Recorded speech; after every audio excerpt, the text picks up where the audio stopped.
Here is a simple diagram to explain how a solar, PV and battery system works alongside an off-peak rate tariff with overnight charging. Solar 101. Here's the property. And here's the energy provider. In this instance is Octopus. At the moment, all of your electricity that you use is coming from the grid that you're paying for at a rate of 24 to 28 pence per kilowatt hour. Okay. If you have panels, battery, and part of the kit is called the inverter. This is how the system works. Property calls for energy. Let's say the washing machine's on, TV's on, and you need 2,000 watts. The inverter will recognize this and go, okay, first port of call always is going to be the panels. Okay, so let's say it's a lovely sunny day and we're generating 2,500 watts at this moment in time. It will use the 2,000 that it needs. The other 500 will go into the battery to be stored for a later date. Let's say it's a little bit overcast and we're producing 1,500 watts.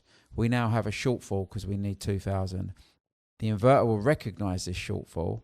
Rather than taking it from the grid, it will now, number two, check the battery and take the 500 from the battery. And the panels and the battery will work 1 and 2 throughout the day and try to get everything that it needs at that point. If there is a shortfall, only then will the inverter go back to the grid and take the extra that you need that you will pay for. So the key here to try to mitigate as much of the daytime price energy as possible.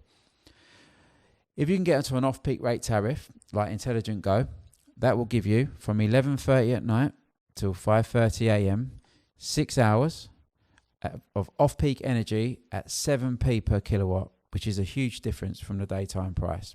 Okay, so the way we set the system up is we set it up to overnight charge from the grid. What that means is we take this energy from Octopus at 7p and we push it into the battery every night. So when you wake up at 5:31 in the morning, your battery is completely 100% full. Some of it will be some free energy from the day before, and the rest of it will be energy at 7p per kilowatt.